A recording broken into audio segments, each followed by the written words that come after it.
Spring is right around the corner. We're in the middle of Lent, which means Easter is on its way.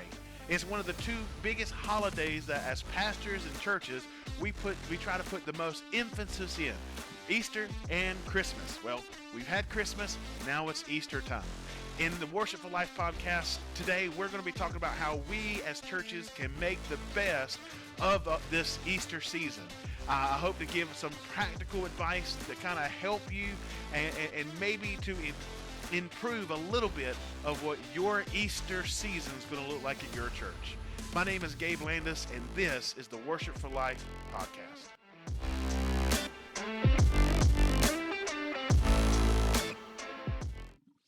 Like we said, it is Easter season, and pastors are gearing up for their service. Some of you might even have already gone ahead and figured out what you're going to preach, and you're already building this sermon.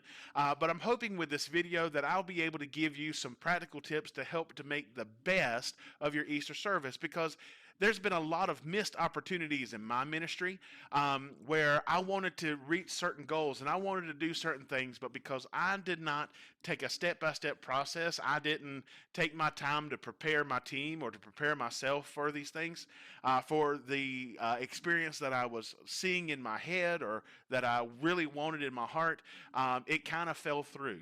So in this video, in this podcast rather, I want to give you some practical steps on how we can make the best out of this Easter season and not lose potential or lose or to miss opportunities to grow the kingdom.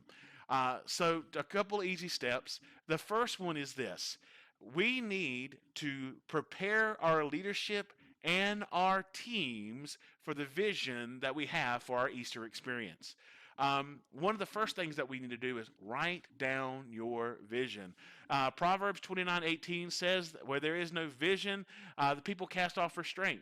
Where there is no vision, people just don't care. They're not engaged. They're not involved or committed into something because they do not have a vision to hold on to. The Bible talks about writing down your vision. What are your goals for your Easter service? What are you trying to accomplish? What are your goals for the worship? What are your goals for the attendance? What are your goals for salvation? What are you looking at doing for your Easter service? Don't just think it, write it down, and then call your leadership together. Call the people together and hand it out. Give them a physical copy of what your vision is. Meet with your team and plan everything out. Now, I'm talking about go excessive in that. Go to your worship leader, go to your worship team, and go ahead and plan out the songs. Pray about it. Look into it and get the perfect songs for your message, the perfect song for the season, and go ahead and craft that best worship set list. Meet with your volunteers. Make sure that they're hyped up. Make sure that they're ready. Make sure that they're going to be in place and that you have somebody in every place. Meet with your greeters. One of the biggest impacts that your church can have is your greeting team. The statistic says that I don't have it pulled up. I should have got it pulled up, but that the vast majority of people that visit your church will have an understanding whether they would come back or not before they have a seat in your church. That means by the time they park, walk into your church and walk into your sanctuary, before they find their seat, they will already have made a decision whether this is a church they will come back to or not. That's before the preacher preaches. That's before the worship team. I'm not saying it's 100%, but the vast majority of people will say that I will either stay here, I will come back, or I won't in the first few minutes of their trip being here. So one of the biggest teams to get in place and to meet with and to share the vision with is your greeters.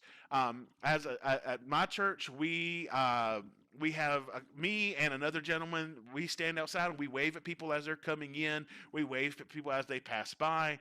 So we want to give them as many positive connections before they have a seat as we can. So as they pull in, we wave at them. We share some joy with them. That is positive connection number one.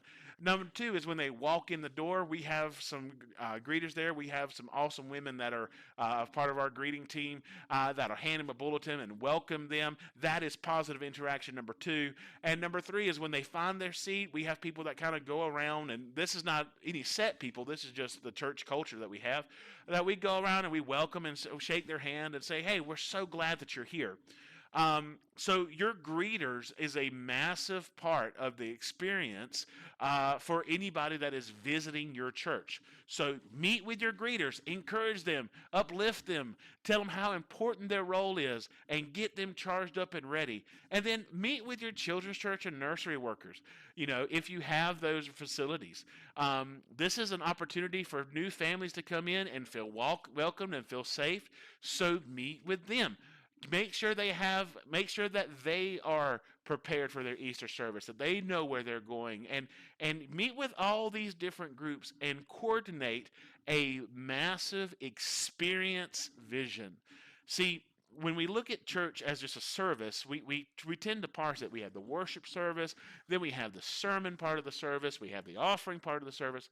Can I tell you, I think it was written by Greg Rochelle, and I could be wrong, that talks about that they look at their church day as an experience. They want the experience to be a positive experience from the moment they park, the moment they get in, and the moment they get back in their car. All that is a single experience. And I believe as pastors, this Easter season, one of the greatest things that we can do is coordinate the whole time of being on your campus as an experience. And let's get the leadership together with the vision so that they can help give any visitors that positive first experience in your church. So again, step number one, meet with your team and leadership and share your vision. Number two of making the most out of your Easter service is prepare your church building. So we've already prepared the leadership. Now let's prepare the church. Make it easy to navigate. Now, I'm not going to say anything that you probably never heard of before, but if one of these kind of speak to you, put it in the comments. Say, man, that was really good. Or if none of them, say, man, I already knew this. Just put it in the comments. I want to hear from you as we are navigating this new ministry together. But make your church easy to navigate. Now, by law, most places in America have to have an exit strategy, which means you have to have a written and to accurate display of what your church building has to look like. If you don't have one, they're not hard to do. They're tedious, but they're not difficult to do, to draw your building in scale. And some of you can pay people to do it digitally and make it look really nice. But you already have a starting point in that you have a map of your building. And how easy it would be and how good it would be to go ahead and have a labeled out map and have it displayed so everybody who walks in knows about where everything is. But don't stop there. One of the greatest things, and I can't remember if this was Greg Rochelle or Andy Stanley. Those are the books that I've read here recently that's really kind of generated some of these ideas. Is that someone should be able to walk into your foyer, walk through your doors, stand still, look around, and say, okay, I know about where everything is. All right? Is every church like this? No. Is my church like this? Not where I want it to be. But we should clearly mark what something is so no one has to feel like, oh, I don't know if I need to go in here or not.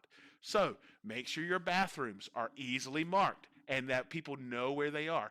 If you have a children's church and a nursery, make sure those are marked. This is our children's church. You can go here. This is our nursery. You can go here. Make sure your sanctuary is easily marked. That way, when you step into church, you know where you're going. And then, going back to your greeters, make sure that they are willing to not just tell somebody where these places are, but to show them. If your greeters see someone with a small child and they might be interested in children's church, have them say, "Hey, our children's church program meets in this room. Let me show you where it is." Make sure your church is easy to navigate. Make sure that there's signs. Make sure that there are labels on the doors. Make sure it's easy to see where you're going. Next, when preparing your building, look for problems. Look for areas that need to be addressed. People will walk into your church and they're looking not just for what is going right, but they will look for what is going wrong. If you've got bad chipped paint, if you've got rooms that are not organized, if you've got areas that need to be cleaned, maybe it's cluttered, make sure that you walk in your church with open eyes and so you can address some of these areas. It's nothing for churches to go years and years without a fresh coat of paint. The church that I'm pastoring now, we that happened to us. It was just so easy just to forget that it's been a decade since our church was painted.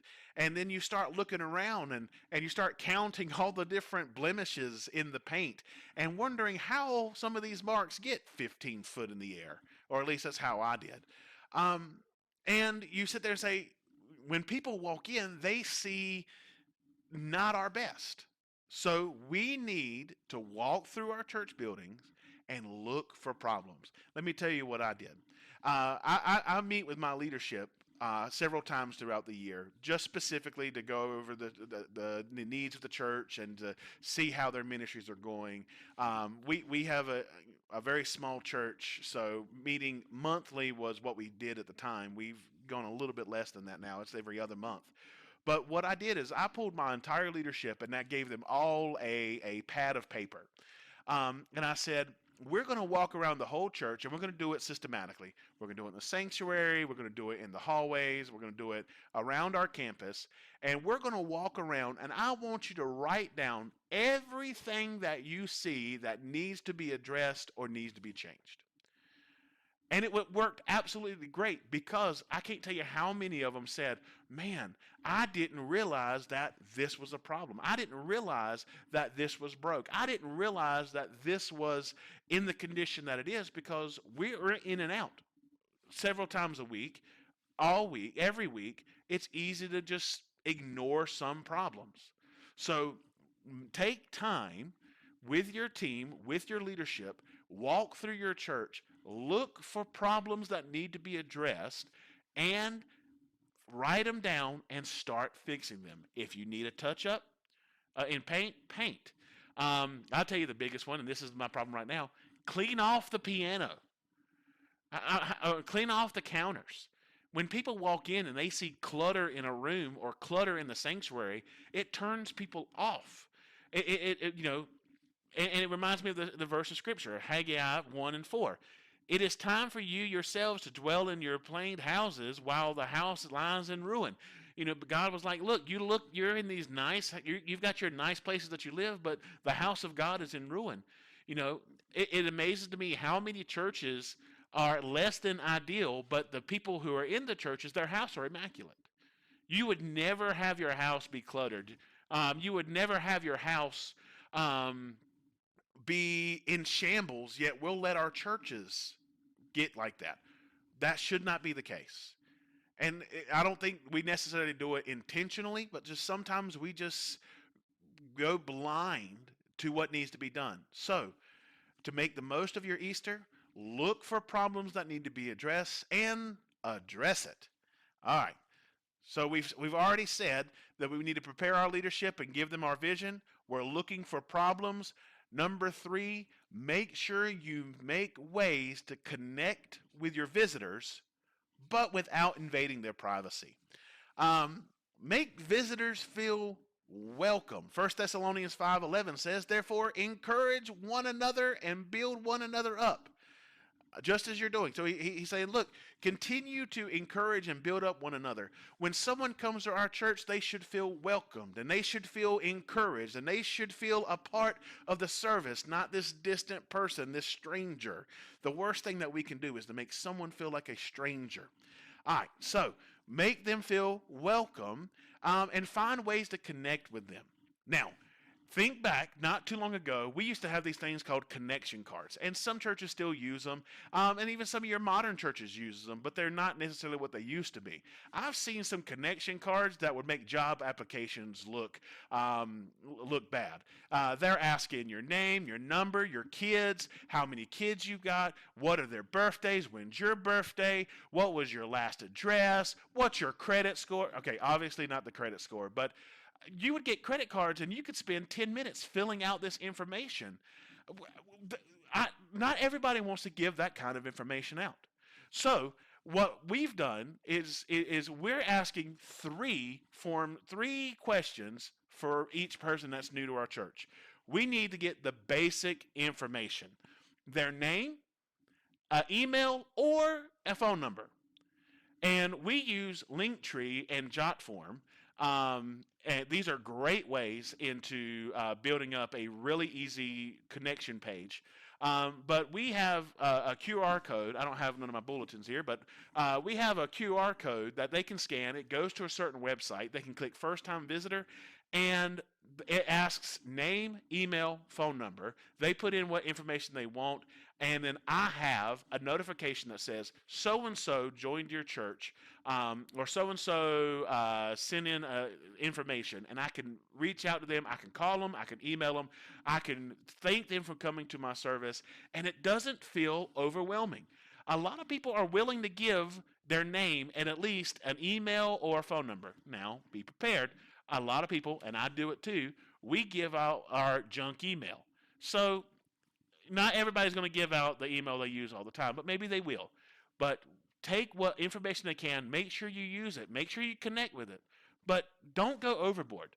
You know, we don't need the names of their kids. We're going to find that out in another way. So in our children's church, we have a sign-in sheet. All right, so we can get the names of the kids there. We don't need their birthdays. We can find that out later when we build relationships with them. And we don't need their physical address. We don't need to go knock on their door. They've come to us. So, you know, get their name, get their email, get a phone number if you can. Reach out to them, connect with your visitors. But don't make it feel like you're trying to get all their information and get into their privacy. Uh, Make getting their info easy. Again, we use a QR code. They scan it with their phone, and they hit one button, put in the information, and that's it. Don't you know? Maybe you don't have that. Maybe your church is a small church. You don't have anyone that knows how to do that. I didn't know how to do it. If it wasn't for my wife knowing Jotform, I wouldn't know what to do. But maybe at the bottom corner of your bulletin, put in name, email, phone number, and they can make it perforated. They can rip it off, put it in the offering plate.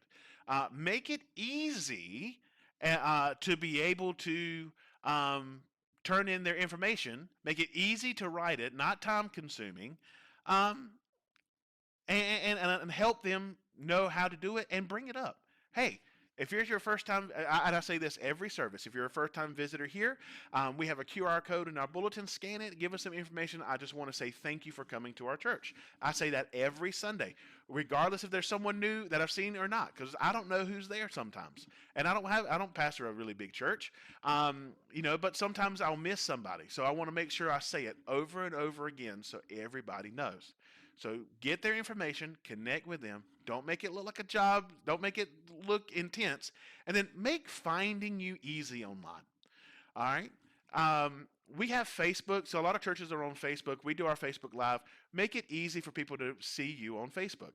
Also, I encourage you, pastors, especially pastors of small churches, find a way to get a website. You can get a website for very little money now. You can get your own domain. You just got to be creative sometimes with the name, especially if your church has a very generic church name. And be creative, but find an easy way of people finding you online. Uh, We have several that look us up on our webpage before they ever come to our church.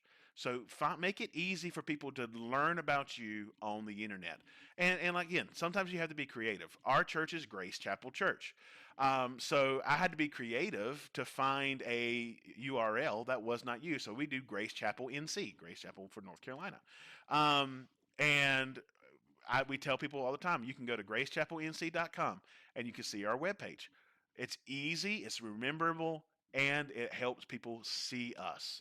So connect with visitors, and make it easy for them to connect with you. Um, and then lastly, uh, give them, not lastly, sorry, next, give them something to anticipate. Now, Brian Cutshaw, which is a pastor, um, that is now part of a networking. He networks with other pastors. He encourages them. He coaches them. Um, he in a series that or in a what do you call it? Oh my goodness, in a conference that my brain went blank. In a conference that I attended with him leading, he mentioned this, and it has stuck with me for years. When people come to you, um, if when a first time visitor comes, they have like a 10% chance of coming. The numbers are going to be close. If they come 2 Sundays in a row, that almost that goes to like 30 something or 40 something percent that they will be a part of your church, that they will come back again. If they come 3 Sundays in a row, it's like 80 something percent that they will come back to your church service. So give your visitor something to come back for. So what's a way of doing that? If you are a series pastor, and I'm a series pastor, I love preaching in series. Start a series on Easter. Don't end it on Easter. Start it on Easter. Do a 3-part series. Give them something to commit to for 3 Sundays. 3 Sundays on sacrifice, or 3 Sundays on love, or 3 Sundays on what Easter really means. However it is, give them something to want to come back for. Now, I can hear some pastors go, well, they want to come back because the spirit of the spirit of the place is awesome, or that it's just a really good group. Yes, that's true, but give them something to hold on to. Again, if you're a series pastor, or maybe you haven't, when you're kind of toying around with the idea of being a series pastor, start a series on Easter, because then they'll leave out. And if they had a really good time, and if they really liked your sermon, well, I want to kind of come back and see how the next part of the message goes, and talk about it. Kind of give them a preview. I mean, think about it. Movies and TVs, they leave us on cliffhangers. I'm not saying leave your sermons on a cliffhanger, but I am saying, you know, go into what your series is about and do a section and preview the next section. Preview what they're talking about next Sunday, and make it something that they're going to want to come and be a part of. Prayerfully, have God guide you in that. I do believe that, we pray and have God lead us in our sermons and in our scripture, but let God give you a draw, a catch for them, so that they will feel like, oh, I need to go back next Sunday so that I can hear the rest of the sermon or rest of the series. All right, so start a series in the middle of it. Know what you're going to preach and talk about next week, and talk about it. Again, preview it. Hey, next week we're going to talk about. This week we're talking about the sacrifice of God. Next week we're going to talk about how we can take that sacrifice and sacrifice for others, or whatever it is. Let them know what's coming next week. Again, let them buy into the message even before you preach it. And even if you haven't even written it down, some of us, we don't plan weeks ahead. I know pastors that are a year ahead on their sermons, and I know pastors that will spend Saturday frantically typing up their sermon. So I know people on both sides of that spectrum. But for this, make sure you have an idea of where you're going next Sunday, and go ahead and share it with them. And then announce any big and upcoming events. And this year we're going to have a revival in our spring. kind of before summer hits. So we're going to say, hey, we're going to have this revival. We want to invite you to the revival. In summer, we have Vacation Bible School. What great opportunity. If you do Vacation Bible School, a great idea is to start registration, online registration or early registration on Easter. That gives you at least 3 months of registration for people to learn about your church and about your VBS. But it lets them know, hey, I've got something to look forward to. Our Vacation Bible School is in June. So uh, in June, they're like, oh, well, I can bring our kids here and they can be our part of the VBS. Again, give them something to look forward to. Give them something to anticipate. All right. I might be going a little fast. If so, let me know in the comments. So again, prepare your leadership, prepare your church building, connect with your visitors, give them something to anticipate, and here is the big one. Don't overthink it. Philippians 4:8. Finally, brothers, whatever is true, that's the emphasis, whatever is true, whatever is honorable, whatever is just, whatever is pure, whatever is lovely, whatever is commendable, if there is any excellence, if there is anything worthy of praise, think about these things. Whatever is true, do it. Let it be a part of your thought and your focus. Don't overthink it, just be you. Pastors, don't try to preach like somebody else. When I first started my ministry, that's where I went wrong mostly. Is I thought that because certain pastors preached a certain way, they got an audience. So I would start mimicking these other pastors. When I first got into ministry, whatever pastor I was serving under, I would preach just like them because obviously the church likes them, so let me preach like them. And I had one that would be in a suit and tie, and by the time he was done with the sermon, he has thrown just about everything except for the shirt and pants off. So when I started preaching, I started doing the same thing. I'd get hot and I'd take my jacket off, and I'd get hot and I'd take my tie off, and I don't do that no more. You know that I don't think pastors should be stripping on the on stage. But reality is, don't be who you are. Be the pastor that you are. Be the speaker that you are, because that's who God created you to be. Don't be somebody else. Don't pretend to be a Tony Evans. Don't pretend to be a Greg Rochelle or a Charles Stanley or Andy Stanley. Be you. Don't overthink it. Don't preach like somebody else. You can't keep it up. Just be you. Number one. Number two, be honest. Be honest and open with the people that come in. I tell my church all the time, the awkwardness that I am, the ADD that I have, the type of person that you see on stage when I preach is the same person that I am in Walmart. Probably more stressed because there's a billion people at Walmart. But regardless, who I am is who I am. I'm open, I'm honest, I'm true, because that speaks volumes to so many other people. I know of pastors that act so differently when they're on stage versus when they're out in public that people don't recognize them. I don't think that's how God called us to be pastors. I don't think Jesus lived a certain way, and then when he started preaching, he changed how he's talked, and he changed his cadence, and he changed all these things. If you do that, and that's you, I'm not downing you, but I do believe that there is value in being honest of who you are, being genuine. You know, I preach like I talk. I preach like I am, so that no matter where I am, they know that I'm the same person. So don't just be open and honest. And here's the biggest thing: if you don't get anything else, guess this: do your best. If this is your first time really planning out your Easter experience, things are going to go wrong. It's going to happen. We are in ministry. We know things go wrong. The moment you need everything to go right, that's when something is going to go. Something's going to go haywire. It wasn't too long ago.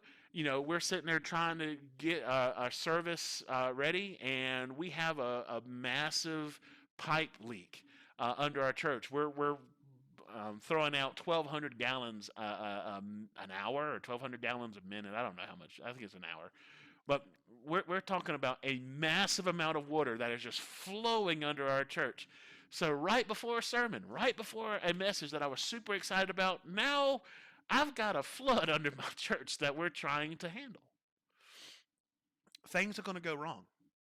Your technology. If you have a if you have Easy Worship or Pro Presenter, it's going to go wrong. It's going to freeze, or the song's going to disappear, or the sound person's going to mess up, or the sound person's going to get sick, and you don't have anyone to fill those roles. Well, not all of our churches are mega churches that have 5 or 6 people that run these things. I have one person that runs it, and I have one person that I can call on and go, "Hey, I need you to click some buttons," and that's exactly what I tell them. I need you to click some buttons. Um, Things are going to go wrong, and that's okay. God wants us to do our best, to give the best chance we can for excellence, knowing that we are flawed and knowing that we are imperfect. So, do your best and let that be good. If it doesn't, if it doesn't meet your expectations, don't beat yourself up. I am my worst critic. 100%. I am my worst critic. I will leave church and I will beat myself up because what I wanted to say and what I wanted to do, I didn't do. Don't beat yourself up because it didn't hit your expectations. If you gave it your best, let that be it. I did my best, and let God do the rest. Don't overthink it. Don't make it something that's going to haunt you or hurt you. When things go wrong, roll with it. When things go right, celebrate it. And as long as you gave your best, when we look back after Easter, you can say, that was good. I hope these are easy and practical ways that we can truly make your Easter service just that much better. I want to say if there was something that was said that you liked, I want to encourage you to subscribe to our channel and to like this and to share it with other pastors and other ministry leaders so they can learn from it. If there was something you saw that you would change, or maybe there's another point that you think that you can think of.